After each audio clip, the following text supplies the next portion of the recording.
If life is infinite, then this is not life. Really let these words sink in. If life is infinite, then this is not life.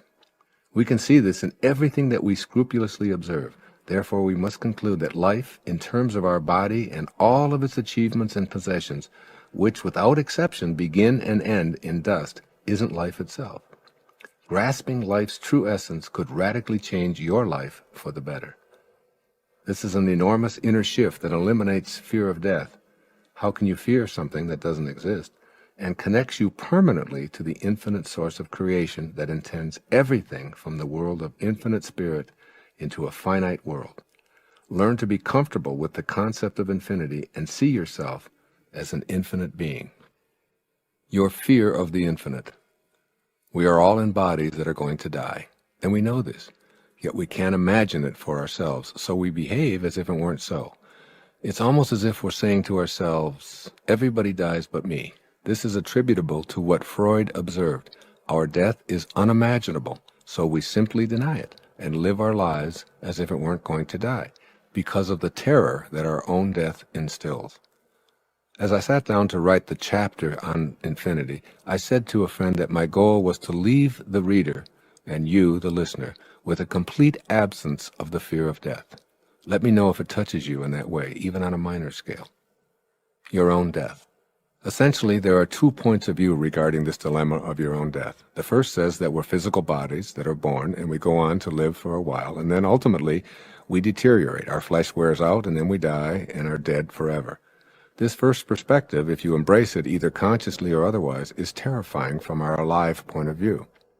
Unless you embrace the second point of view, it's completely understandable that you would fear death. Or you may welcome it if you hate or fear life.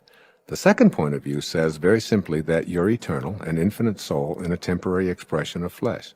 The second point of view says that only your physical body dies, and that you were whole and perfect as you were created, and that your physicalness emanated from the universal mind of intention. That universal mind was and is formless. It's the pure energy of love, beauty, kindness, and creativity, and it can't die since there are no forms involved. No form, no death, no boundaries, no deterioration, no flesh, no possibility of it wasting away. Thus, spirit is present in its entirety everywhere, which includes you. You can never be separate from it. You'll learn to laugh at the absurd idea that you could ever be separate from the universal mind. It's your source. You are it. God is the mind through which you think and exist. It's always connected to you, even if you don't believe in it. Even an atheist doesn't have to believe in God to experience God. The question then becomes not whether your body is going to die, but rather on what side of infinity do you wish to live? You have 2 choices. Either you live on the inactive or the active side of infinity. In either case, you have an appointment with infinity, and there's no way to avoid it. Your appointment with infinity. Eternity is now, right here. You're an infinite being. Once you get past the fear of death as an end, you merge with the infinite and feel the comfort and relief that this realization brings. We identify everything in this material world through a space-time continuum. Yet infinity has no preference for time and space. You aren't the elements that make up your body. You merely make use of the elements. You go beyond space and time and are merged with the infinite universal mind. If you haven't recognized it, it's because of your fear. You can keep your appointment with infinity while you're in your temporary body with its slavish adherence to time and space. My objective in this chapter is to help you to realize and do this. If you make this merger, I assure you of a life without fear of death. When your infinite soul leaves the body, it's no longer subject to the constraints of time and space. Separation can no longer interfere with you. So my question to you isn't about whether you believe you have an appointment with infinity. It's about when you're going to keep that inevitable appointment. You can either do it now while you're still alive in your body in the illusion of time and space, or you can do it at death. If you decide to make your appointment with infinity while you still live and breathe, it's like learning to die while you're alive. Once you make this transition to the active side of infinity, your fear of death dissolves and you laugh at the folly of death. Understand your true essence. Look death squarely in the face and break the shackles of slavery to that fear. You do not die. Announce it. Meditate on it. Look at it from this angle. If you're not an infinite being, what would be the purpose of your life? Surely not going through the motions of being born, working, accumulating, losing it all, getting sick, and dying. By waking up to your infinite essence and staying connected to the 7 phases of intention, you begin to free yourself of the limitations your ego has placed on you. You set in motion the guidance and assistance of the infinite universal mind to work with you. And most of all, you feel the peace that overtakes you when you expel your fear of death and mortality. I'm touched by the stories of great spiritual teachers leaving this earthly plane feeling blissful and fearless. They banished all doubt, extricated all fear, and met infinity head-on with grace. Here are the final words of a few of the people I've long admired. The hour I have long wished for is now come. Teresa of Avila. Let us be kinder to one another. The last words of Aldous Huxley. If this is death, it's easier than life. The last words of Robert Louis Stevenson. This is the last of earth. I am content. John Quincy Adams. I shall hear in heaven. Ludwig van Beethoven.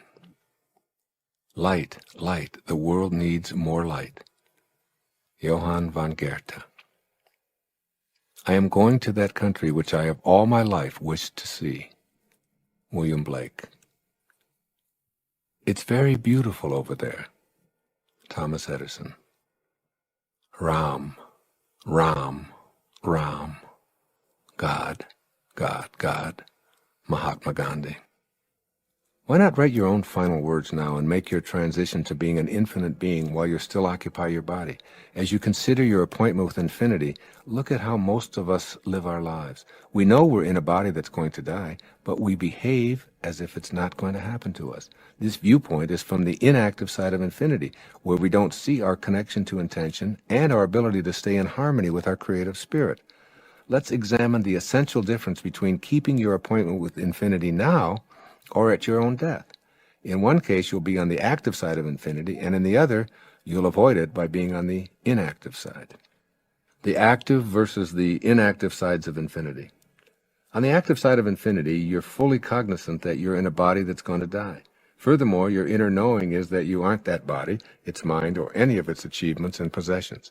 On this active side of infinity, you are first and foremost an infinite spiritual being having a temporary human experience, and you do all of your living in all of your relationships from this very perspective.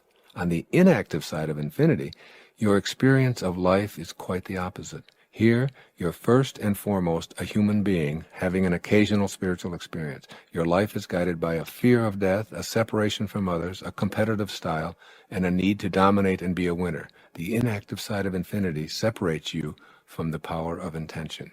Here are some of the distinctions that I see between those who live in the active side of infinity and those who deny their eternal nature and opt for the inactive side of infinity. A sense of destiny. In the active side of infinity, your connection to intention will no longer be thought of as an option, but as a calling that you must heed. The inactive side of infinity leads you to see life as chaotic, purposeless, and meaningless, while your position on the active side of infinity leads you to fulfill a destiny that you feel deep within you. Your sense of destiny lets you know that you're playing this game of life on the active side of infinity. Prior to accessing your sense of destiny, your motivation was what you wanted out of life and what you'd like to do. On the active side of infinity, you realize that it's time to do what your destiny intended you to do. Wallowing around hoping things will work out, waiting for your luck to change, and hoping others will come through for you no longer feels right. Your sense of destiny allows you to realize, I am eternal, and that means that I showed up here from the infinitude of spiritual intention to fulfill a destiny that I must act upon. You begin stating your objectives in the language of intention, knowing they'll materialize.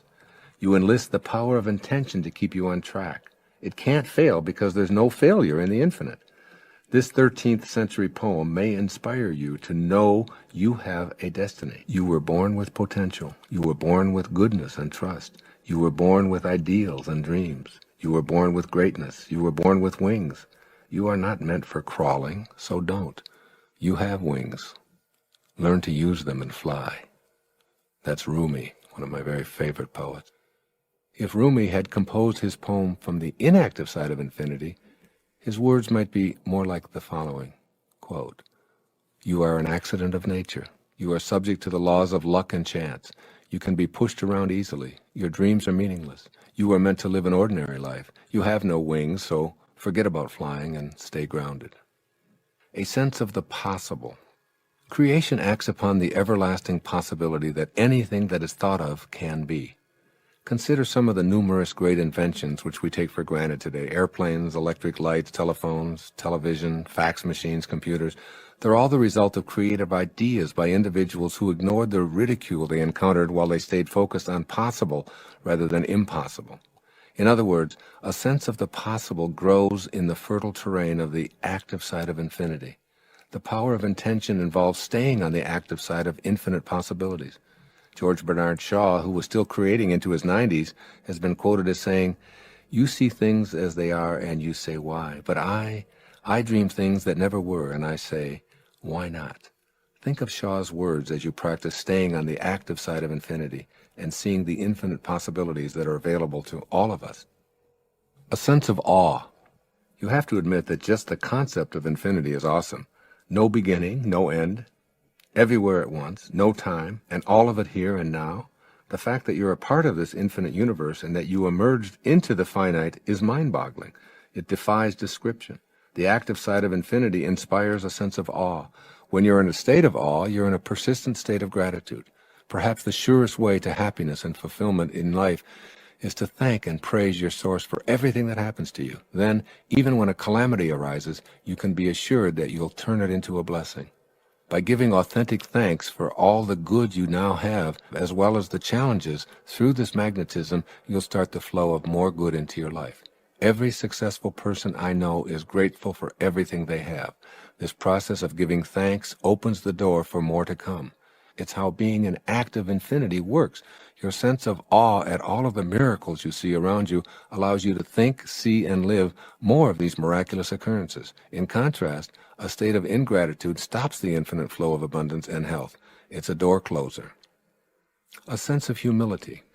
The active side of infinity fosters a sense of humility. When humility enters your soul, you know that you're not alone in this world because you sense the heart of the power of intention, which is in each and every one of us. To quote the Talmud, "Even if you be otherwise perfect, you fail without humility," unquote. When you embrace the active side of infinity, you're looking at something so enormous that your little ego is dwarfed in the process. You're looking out at forever, and your little life is but a tiny parenthesis in eternity.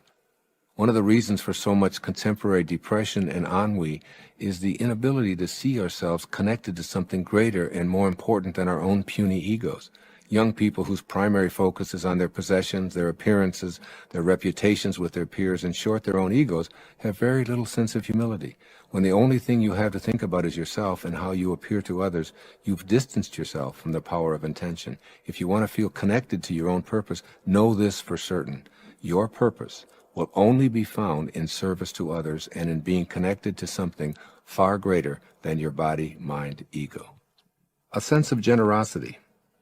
If asked, "Why do you give us light and warmth?" I believe that the sun would answer, "It's my nature to do so." We must be like the sun and locate and dispense our giving nature. When you're on the active side of infinity, giving is your nature.